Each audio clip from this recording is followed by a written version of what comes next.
Hello wives, வணக்கம். ஒரு சமயம் அன்னை பார்வதி தேவி சிவபெருமான சந்திக்க கைலாயத்துக்கு வராங்க. அப்ப சிவபெருமான பார்த்து, ஆண்டவரே, நீதான் இந்த உலகின் தொடக்கமோ முடிவோ, இந்த உலகத்தின் உயிர்கள் எல்லாம் உன்னால் தான் உயிர் பெறுது. அதே போல கடவுளுக்கு எந்த பெண் நீர் அர்ப்பணிக்க முடியும், எந்த பெண் அர்ப்பணிக்க கூடாது, கடவுளுக்கு யாரெல்லாம் நீர் அர்ப்பணிக்கலாம், யாரெல்லாம் அர்ப்பணிக்க கூடாது அப்படின்னு நீங்க சொல்லணும் அப்படின்னு அவங்க கேக்குறாங்க. அப்ப சிவபெருமான், ஓ தேவி, நல்ல ஒரு கேள்வி கேட்டிருக்கீங்க. நான் உனக்கு 3 பெண்களை பத்தி சொல்ல போறேன். இந்த 3 பெண்கள் நீர் அர்ப்பணிக்க கூடாது. லிங்கம் எனது வடிவம். இந்த கதையை ஒருத்தர் கேட்பதன் மூலம் 100 வருடம் சிவபெருமான் வழிபட்ட புண்ணியம் வந்து சேரும். அதே சமயம் 100 வருடம் நீர் அர்ப்பணித்த புண்ணியம் வந்து சேரும். அதனால இந்த கதையை கடைசி வரையும் கேளுங்க. ஏன்னா அரகுர அறிவு ஆபத்தானது அப்படின்னு தனது கதையை சொல்ல ஆரம்பிக்கிறாரு. அப்ப அவர் சொல்ல ஆரம்பிக்கிறாரு, அக்ஷயபுரி என்ற நகர்ல சுக்தேவ் என்ற ஒரு இளைஞன் வாழ்ந்துறாராம். அவரு இறைவன் மேல் பக்தி கொண்டு லிங்க வழிபாடு ரொம்ப தீவிரம் பண்றாரு. அது மட்டும் இல்லாம சுக்தேவ் அழகானவர், புத்திசாலி, நல்லொழுக்கம் உள்ளவர். அவர் வேதங்கள்ல நல்ல புலமை பெற்றிருக்காரு. அது மட்டும் இல்லாம ஊர் மக்களிடம் நல்ல ஒரு பேர் வாங்கி பொது சேவையும் நிறைய பண்ணிட்டு இருக்காரு. இந்த செய்தி நகரம் முழுவதும் பரவுது. அந்த ஊருக்கு அருகில சுதர்மா என்ற ஒரு மனிதர் வாழ்ந்துட்டு இருக்காரு. ஒரு பெரியவர் இருக்காரு. அந்த பெரியவருக்கு ஒரு மகள் இருக்கா. அவ பேரு சுமதி. இப்ப சுமதி நல்லாவே சிவபக்தி கொண்டவ.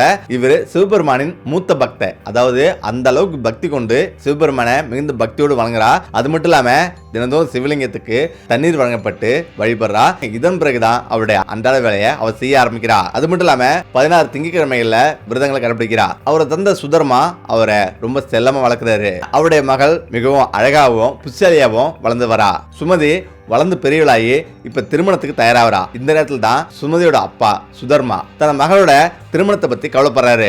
அதனால அவர் தனது மனைவியிடம், சுமதிக்கு திருமண வயசு எட்டுருச்சு, இதுக்கு மேல அவளுக்கு திருமணம் செய்யணும், உடனடியே நம்ம ஒரு மாப்பிள்ளை பார்க்கணும், ஒரு வரனை பார்க்கணும் அப்படின்னு அவர் சொல்றாரு. அவளும், நான் பக்கத்து ஊர்ல ஒரு இளைஞன் இருக்கான்னு கேள்விப்பட்டேன். அந்த இளைஞன் நல்ல புத்திசாலியாவும் அறிவாவும் சிவபக்தனாவும் இருப்பதாகவும் அவங்க சொல்றாங்க. அந்த இளைஞன் நம்ம மகளை மணந்தா நல்லா வாழ்வா அப்படின்னும் அவங்க சொல்றாங்க. இதை கேட்டு சுதர்மா சரி அப்படின்னு அவரும் ஒத்துக்கிறாரு. இப்ப அவங்க 2 பேருமே சுக்தேவ் வீட்டுக்கு வராங்க. இவங்க 2 பேத்தையும் சுக்தேவ் பார்த்துட்டு ரொம்ப பணிவோடு, வாங்க அப்படின்னு, உங்களுக்கு நான் எப்படி உதவணும் அப்படின்னு பல வழிகளை கேட்கிறாரு. இப்ப இதை கேட்டு அவருடைய பணிவு இவங்களுக்கு ரொம்பவே பிடிச்சிருது.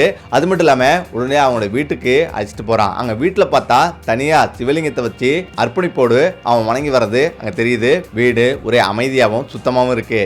அப்ப சுமதியோட அப்பா சொல்றாரு, நான் என்னுடைய மகளுக்கு வரன் பார்த்துட்டு இருக்கேன், நீங்க தான் தகுதியானவர்னு எனக்கு நல்லா தெரியும், நீங்களும் பெண்ணு தேடுறீங்க அப்படின்னு நான் கேள்விப்பட்டேன் அப்படின்னு அவர்கிட்ட கேட்கிறாங்க. இப்ப உடனடியா அவரும் சுக்தேவும் திருமணத்துக்கு சம்மதிக்கிறாரு. இப்ப சுமதிக்கும் சுக்தேவுக்கும் கல்யாணம் நடக்குது. இப்ப கல்யாணம் பண்ணி சுமதி சுக்தேவ் வீட்டுக்கு வராங்க. சுமதி ரொம்ப அமைதியாவும் அழகாவும் அர்ப்பணிப்போடும் வாழ தொடங்குறா. அவருடைய மாமியாருக்கு அனைத்து விதமான உதவிகளையும் செய்யறா. முக்கியமா காலைல எழுந்திரிச்ச பிறகு உடனடியா வீடுகள் எல்லாம் சுத்தம் பண்ணிட்டு அதுக்கு பிறகு குளிக்கிறா. குளிச்சுட்டு சிவபெருமானுக்கு நீர் அர்ப்பணிச்சு வணங்கிட்டு தான் அன்றாட வேலைகளை தொடங்குறா. இப்படி தினந்தோறும் வாழ்க்கை நல்லா போயிட்டு இருக்கு. இத பார்த்து லட்சுமி தேவியே அவன் வீட்டுக்கு இறங்கி வரா. அவ வீட்டுல தங்குறாங்க. இப்ப சுமதிக்கு மேலும் சந்தோஷம் ஏற்படுது. அவளுடைய வீட்டுல சந்தோஷம் நிலவுது, மகிழ்ச்சி நிலவுது.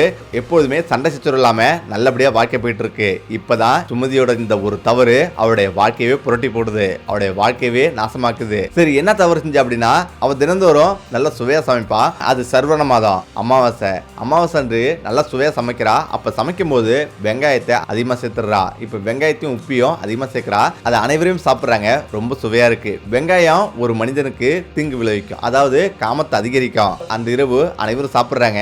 ஆனாலும் அந்த சுவை மாறவே இல்லை. அந்த இரவு தூங்குறாங்க. காலைல எந்திரிச்ச பிறகு அவ சமைச்சு வச்ச அந்த குருமா மீதம் இருக்கு. இப்ப காலைல எந்திரிச்ச பிறகு அவ அதை சாப்பிட ஆரம்பிக்கிறா. இப்ப சுக்தேவுக்கு சுமதியோட கணவருக்கு காமம் அதிகரிக்குது. இதனால காலையிலேயே உறவு கொள்றாங்க.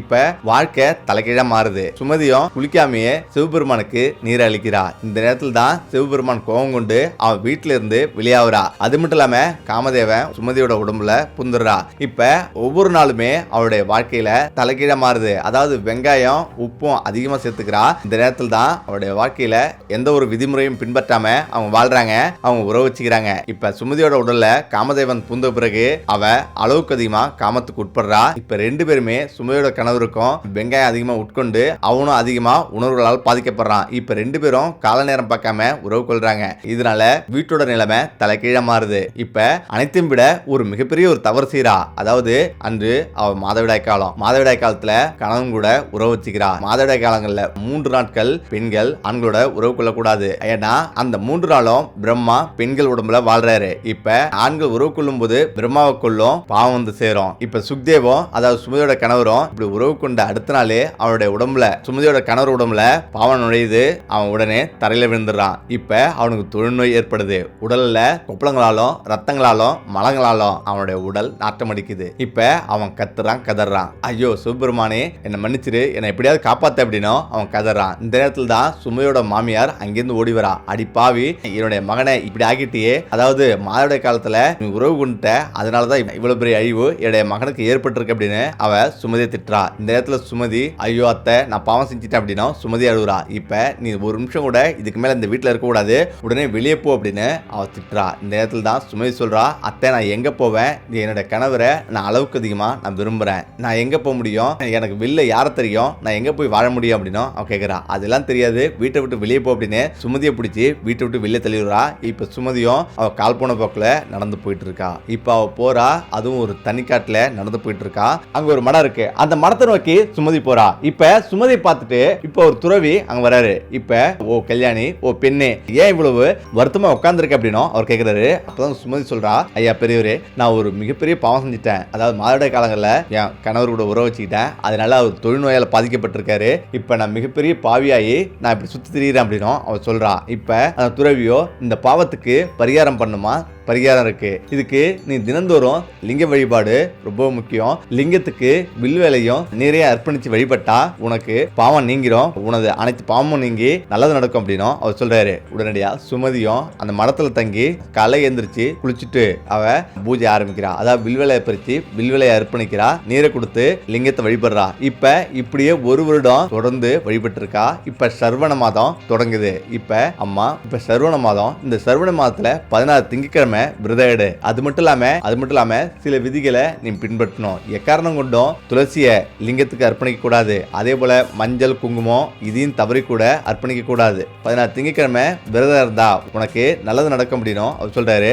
அதே போல மரல எந்திரிச்சு சுமதி 16 திங்கட்கிழமை விரதம் இருக்கிறா. விரதம் எடுத்து முடிக்கிறா. இப்ப மனவிரக்தியின் உச்சத்துக்கு போறா. இவ்வளவு பெரிய பாவம் செஞ்சுட்டு நான் இதுக்கு மேல இந்த பூமியில வாழணுமா அப்படின்னு அவள் மனவிருத்து தற்கொலை பண்ணிக்கலாம் அப்படின்ட்டு பக்கத்துல ஒரு பெரிய ஒரு ஆறு வருது. இப்ப அந்த ஆறுல மூழ்கி இறந்தலான்ட்டு ஆறுல குதிக்கிறா. அவ குதித்த அடுத்த நிமிஷமே ஒரு அதிசயம் நடக்குது. அதுதான் அப்ப எப்படி குதிச்சாலோ அதே போலயே திரும்பவும் வந்து கரையில் நிக்கிறா. இப்ப சிவபெருமான் திடீர்னு தோன்றாரு. தோன்ற பிறகு அவளுக்கு அதிசயம், ஆச்சரியம். இப்ப சிவபெருமானை பார்த்து வணங்குறா. பெண்ணே, ஏன் இப்படி மனம் வெறுத்து இது தண்ணியில குதிச்சு அப்படின்னும் அவர் கேட்கிறாரு. அந்த நேரத்தில் தான் நான் ஒரு மிகப்பெரிய பாவம் செஞ்சுட்டேன், என்னுடைய பாவத்தால இன்னைக்கு நான் இப்படி தனியா சுத்திறேன், இதனாலதான் இதுக்கு மேல நான் வாழ்ந்து எந்த ஒரு புண்ணியமும் இல்லை அப்படின்னு தான் நான் குதிக்கிறேன். என்னுடைய கணவர் தொழுநோயால ரொம்ப பாதிக்கப்பட்டிருக்காரு அப்படின்னும், இதுக்கு மேல நான் வாழ்ந்து என்ன பிரயோஜனம் அப்படின்னும் அவர் சொல்றா. சிவபெருமான் சொல்றாரு, ஒரு பெண் கணவர் கூட உறவுல இருந்துட்டு லிங்கத்துக்கு நீர் அர்ப்பணிக்க கூடாது.